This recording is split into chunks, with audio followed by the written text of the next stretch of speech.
إِنَّا أَعْطَيْنَاكَ الْكَوْثَرَ. We've given you the greatest, the most abundant good. My father-in-law used to work as a banker. He worked for about like 30 years. Then when he got to know about like it's haram, he resigned. But he got the benefit from it, and like the house and the car and everything. Like, can he avail it? And what is the ruling on my wife and my brother-in-law? Can they avail it as well?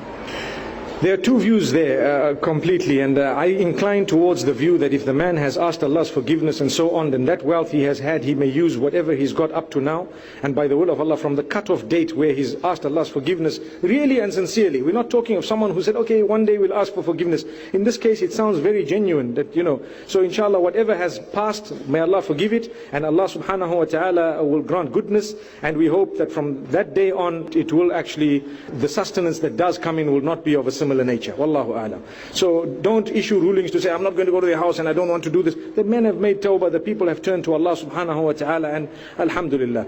Also we have a ruling in the Sharia, al-malu idha tabadal al-aydi tahur.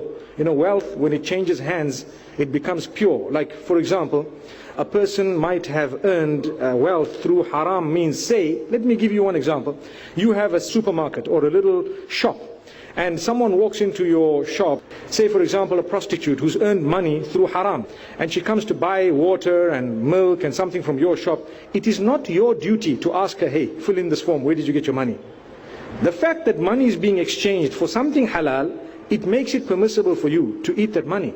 So like for example, someone comes to you and they have rented your house, and they happen to be non-Muslim. They are paying you for the house, but in that house, for example, they will definitely, because they are non-Muslim, be doing certain things that are un-Islamic. That rental, some people say, no, it's haram, you can't. It is halal, there's nothing wrong with it, because they are paying you for the rental. The only time you need to worry is when they put up a big board to convert it into a nightclub or something. Then you can want to terminate your contract with them, because you don't want to be seen to be encouraging that. But if a person has, I recall one day I went with one landlord to one place, and we entered the home, and he went to collect the rentals, and I happened to be a kid with him, and there were beer bottles there.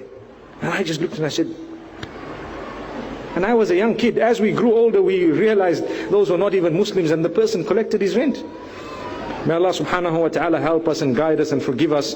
I hope I've answered. Like I said, there are two opinions. You will get some others who might say, do this and do that. I incline towards the next one, because when you engage in tawbah and you ask Allah's forgiveness, Allah will forgive you by the will of Allah subhanahu wa ta'ala. And there are also various other reasons that I've said this. May Allah subhanahu wa ta'ala grant us goodness, and may He accept it from us. Wallahu alam. Allah knows best. Jazakallah khair. Jazakallah khair.